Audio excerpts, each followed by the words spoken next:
UP में ITI pass युवाओं को मिलेगी नौकरी। इस दिन यहां लगेगा अप्रेंटिसशिप मेला।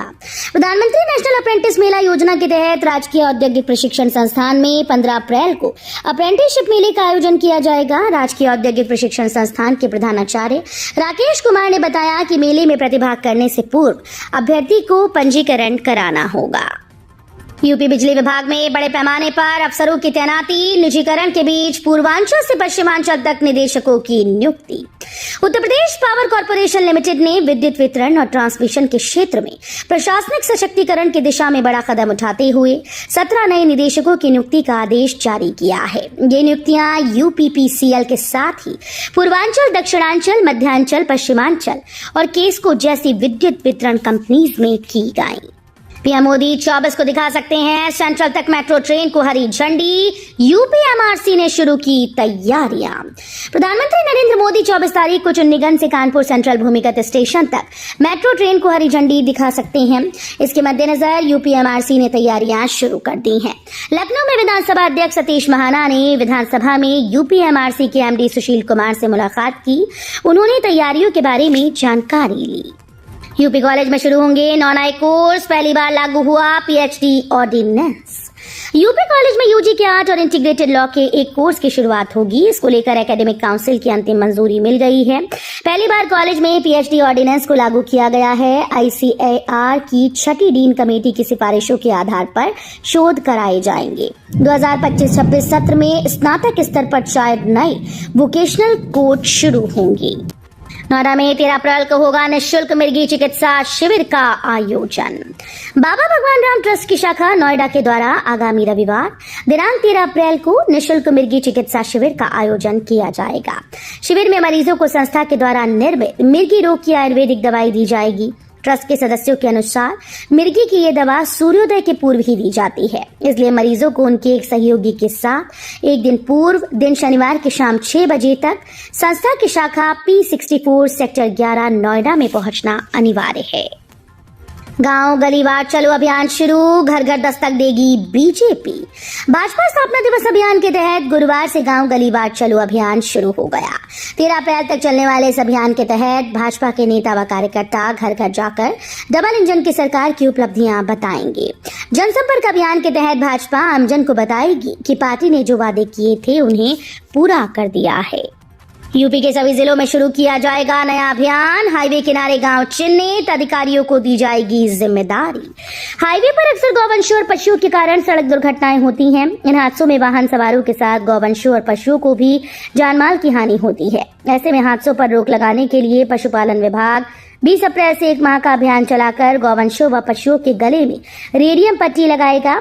अब 20 अप्रैल से 20 मई तक शहरों से सटे हुए ऐसे ग्रामीण अंचल जहां से राज्य, जिला और नेशनल हाईवे गुजर रही हैं, वहां पर हर जिले के पशु चिकित्सा अधिकारी और किसान मिलकर अभियान चलाएंगे। 4.84 करोड़ से बनेगी ग्रामीण क्षेत्रों की 6 सड़कें। 50,000 की आबादी को मिलेगा लाभ। यूपी के अयोध्या में ग्रामीण इलाकों की 6 प्रमुख सड़कों का निर्माण होगा। इसका 50,000 की आबादी को लाभ मिलेगा। इनके निर्माण पर 4 करोड़ 84 लाख रुपए खर्च किए जाएंगे। शासन ने इसके लिए 70% धन आवंटित कर दिए हैं। इन सड़कों का निर्माण कार्य 1 सप्ताह के भीतर शुरू हो जाएगा। नरेंद्र मोदी आज वाराणसी में बनाएंगे वो रिकॉर्ड जो अब तक पीएम रहे कोई नेता नहीं कर सके। प्रधानमंत्री नरेंद्र मोदी आज 11 अप्रैल को अपने संसदीय क्षेत्र वाराणसी के 50वें दौरे पर जा रहे हैं। पीएम का विशेष विमान आज को जैसे ही बाबतपुर हवाई अड्डे पर लैंड करेगा, मोदी अपने लोकसभा क्षेत्र के दौरे की हाफ सेंचुरी लगा देंगे। देश में पहले प्रधानमंत्री रहे किसी नेता ने अपने संसदीय क्षेत्र का 50 बार दौरा नहीं किया। पीएम मोदी आज ये रिकॉर्ड अपने नाम कर लेंगे। मोदी हर बार दौरे में वाराणसी और पूर्वांचल को कुछ न कुछ तोहफा देते रहे हैं। पूरे प्रदेश में आंधी, बारिश, ओलावृष्टि। सीएम ने दिए जिलाधिकारियों को भ्रमण और सर्वे के निर्देश। उत्तर प्रदेश के मुख्यमंत्री योगी आदित्यनाथ ने आंधी, बारिश, ओलावृष्टि के दृष्टिगत संबंधित जनपदों के अधिकारियों को पूरी तत्परता से राहत कार्य संचालित करने के निर्देश दिए। उन्होंने कहा कि अधिकारी क्षेत्र का भ्रमण कर सर्वे करें और राहत कार्य पर नजर रखें। आकाशीय बिजली, आंधी, तूफान, बारिश, वज्रपात आदि आपदा से जनहानि और पशु हानि होने की स्थिति में तत्काल प्रभावितों को राहत राशि का वितरण करें। काशी में 13.78 करोड़ से पर्यटन विकास, जेटी निर्माण, फसाड लाइटिंग व सुंदरीकरण का होगा काम। काशी में 13.78 करोड़ की 6 परियोजनाओं की स्वीकृति मिली है। इससे पर्यटन सुविधाओं का विकास किया जाएगा। गंगा घाटों पर जेटी का निर्माण होगा, साथ ही अन्य काम कराए जाएंगे। मुख्यमंत्री पर्यटन विकास सहभागिता योजना, स्मार्ट सिटी योजना के साथ वाराणसी के विभिन्न घाटों पर पर्यटकों की सुविधा के लिए 7 जेटी का निर्माण कराया जाएगा। योगी सरकार नोएडा को बनाएंगे सेफ सिटी। योगी सरकार ने नोएडा को सेफ सिटी बनाने के प्रोजेक्ट पर काम शुरू कर दिया। नवीन ओखला औद्योगिक विकास प्राधिकरण ने इसकी तैयारी शुरू कर दी। परियोजना को शहर में लागू करने के लिए 6 चरणों को प्रभावी ढंग से लागू किया जाएगा, जिसके लिए 208.47 करोड़ रुपए का खर्च आएगा। वक्फ बोर्ड में गैर मुस्लिम को रखना अनुचित, मायावती बोली, बिल पर पुनर्विचार करे सरकार। राजधानी लखनऊ में बृहस्पतिवार को बहुजन समाज पार्टी के राष्ट्रीय अध्यक्ष एवं पूर्व मुख्यमंत्री मायावती ने एक बयान जारी किया। इसमें उन्होंने कहा कि नए वक्फ कानून के तहत राज्य वक्फ बोर्ड में गैर मुस्लिम को रखने का नया प्रावधान अनुचित है। इसका मुस्लिम समाज में भारी विरोध है। इसी तरह के अन्य नए विवादित प्रावधानों के सुधार को भी लेकर केंद्र सरकार अगर वक्फ कानून को फिलहाल स्थगित करते हुए पुनर्विचार करती है तो बेहतर होगा।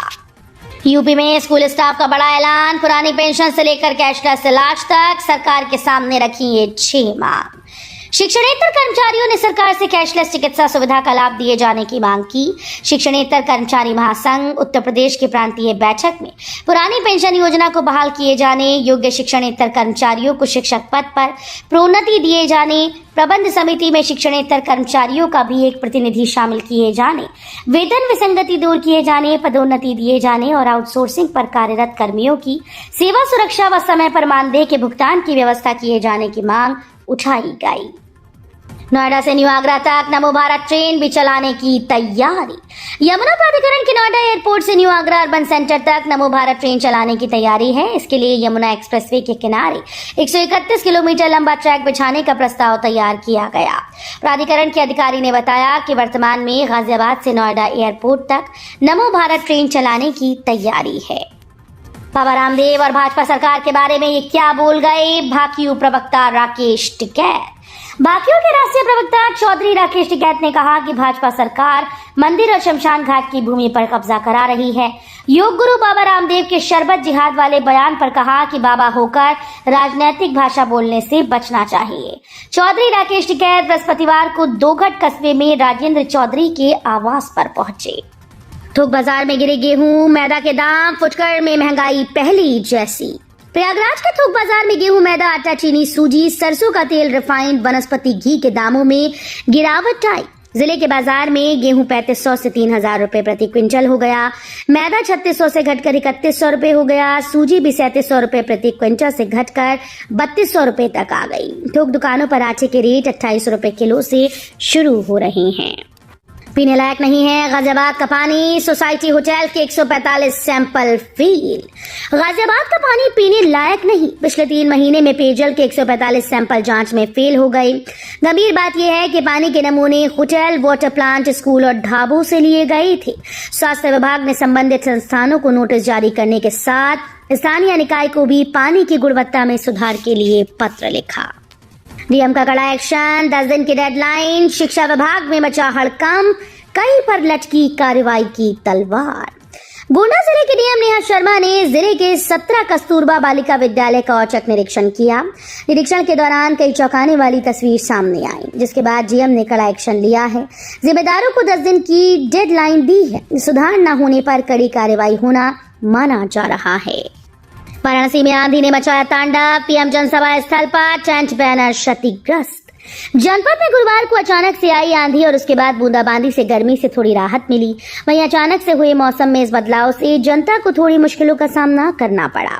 दोपहर में आई आंधी में कई जगहों पर टीन शेड उड़ गए, वहीं कई पेड़ों की टहनियां टूटकर गिर पड़ी, जिससे आवागमन में विघ्न उत्पन्न हो गया। इसके अलावा इस आंधी में सबसे बड़ा नुकसान मेहंदीगंज में हुआ। यहाँ पीएम के जनसभा स्थल पर कई जगहों पर टेंट उखड़ने से बच गया। जनसभा स्थल पर लगे तिरपाल कई जगह से फट गए। वक्फ के नए कानून के खिलाफ देशव्यापी आंदोलन छेड़ेगी सांसद चंद्रशेखर की आजाद पार्टी। वक्फ पर नए कानून के खिलाफ सांसद चंद्रशेखर आजाद की पार्टी देशव्यापी आंदोलन छेड़ेगी। इसके लिए चंद्रशेखर आजाद ने एक समन्वय समिति का भी गठन किया। ये समिति नए कानून के सामाजिक, धार्मिक और संवैधानिक प्रभावों का गहन अध्ययन करेगी, जमीनी स्तर पर जनसंपर्क अभियान चलाएगी। बिजली पानी में भी एमआरआई मशीन झट से पकड़ती है चोरी और मीटर रीडिंग में हेराफेरी। आमतौर पर एमआरआई यानी मैग्नेटिक रेजोनेंस इमेजिंग का नाम सुनते ही लोग गंभीर बीमारियों की जांच और अस्पतालों की तस्वीर सोचने लगते हैं, लेकिन उत्तर प्रदेश में बिजली विभाग ने इस शब्द को एक नया और अनोखा अर्थ दे दिया है। यहाँ एमआरआई का मतलब है मीटर रीडिंग इंस्ट्रूमेंट, जिसका इस्तेमाल बिजली चोरी और मीटर रीडिंग में छेड़छाड़ को पकड़ने के लिए किया जा रहा है। एनसीटी ने बीएड धारकों के लिए ब्रिज कोर्स की अधिसूचना की जारी। राष्ट्रीय अध्यापक शिक्षा परिषद ने सुप्रीम कोर्ट के 8 अप्रैल 2024 के निर्णय के अनुपालन में बीएड योग्यताधारी प्राथमिक शिक्षकों के लिए 6 महीने के ब्रिज कोर्स की अधिसूचना जारी कर दी। ये ब्रिज कोर्स उन बीएड धारकों के लिए अनिवार्य होगा जिन्हें 28 जून 2018 के बाद प्राथमिक स्तर पर नियुक्ति मिली है।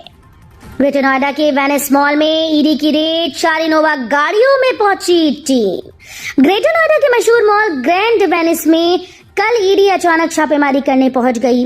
ईडी सुबह 7 बजे वेनिस मॉल में रेड डालने पहुंच गई थी। 4 इनोवा गाड़ियों में पहुंची ईडी की टीम मॉल के ऑफिस में कागजात खंगाल रही है। मॉल के मालिक सत्येंद्र उर्फ मोन्टू भसीन ने एजेंसी पूछताछ कर रही है।